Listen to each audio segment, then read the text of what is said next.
વડાપ્રધાન નરેન્દ્ર મોદીના માર્ગદર્શન હેઠળ તથા ગુજરાત રાજ્ય યોગ બોર્ડના ચેરમેન યોગ સેવક શિષપાલજીના નેતૃત્વમાં 1 જાન્યુઆરી 2026ના નવા વર્ષની શરૂઆત સૂર્યની પ્રથમ કિરણ સાથે યોગમય વાતાવરણમાં કરવામાં આવી। આ દેશવ્યાપી કાર્યક્રમ અંતર્ગત ભરૂચ જિલ્લામાં પણ ઉત્સાહભેર ભાગ લેવાયો। જિલ્લા કોઓર્ડિનેટર વિનીતા પ્રજાપતિના સંકલન હેઠળ જીએનએફસી કોમ્પ્લેક્સ ખાતે આશરે 400 થી વધુ લોકો જોડાયા હતા। દેશના વડાપ્રધાન નરેન્દ્ર મોદીના માર્ગદર્શન હેઠળ તથા ગુજરાત રાજ્ય યોગ બોર્ડના ચેરમેન યોગ સેવક શિષપાલજીના નેતૃત્વમાં 1 જાન્યુઆરી 2026ના નવા વર્ષની શરૂઆત સૂર્યની પ્રથમ કિરણ સાથે યોગમય વાતાવરણમાં કરવામાં આવી। આ અવસરે દેશભરમાં 1 લાખથી વધુ લોકો એક સાથે ભેગા થઈ સૂર્ય નમસ્કાર કરી ધ્યાન કરીને યોગ દ્વારા શરીર અને મનને સ્વસ્થ રાખવાનો સંકલ્પ લીધો।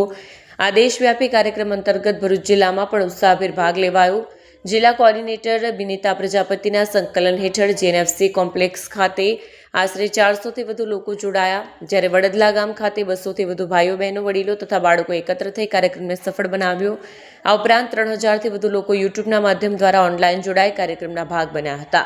સમગ્ર કાર્યક્રમ સર્વયોગ સાધકો, ટ્રેનરો, કોચ, કોઓર્ડિનેટર, યોગ એક્સપર્ટ્સ તેમજ શહેર અને ગ્રામ્ય વિસ્તારના નાગરિકોના સહકારથી અત્યંત શિસ્તબદ્ધ અને સફળતાપૂર્વક પૂર્ણ થયો હતો। વિડીયો જર્નાલિસ્ટ વીરેન્દ્ર પાટીલ સાથે સત્યા ટીવી ન્યૂઝ ભરૂચ। સર્વને ઓમ।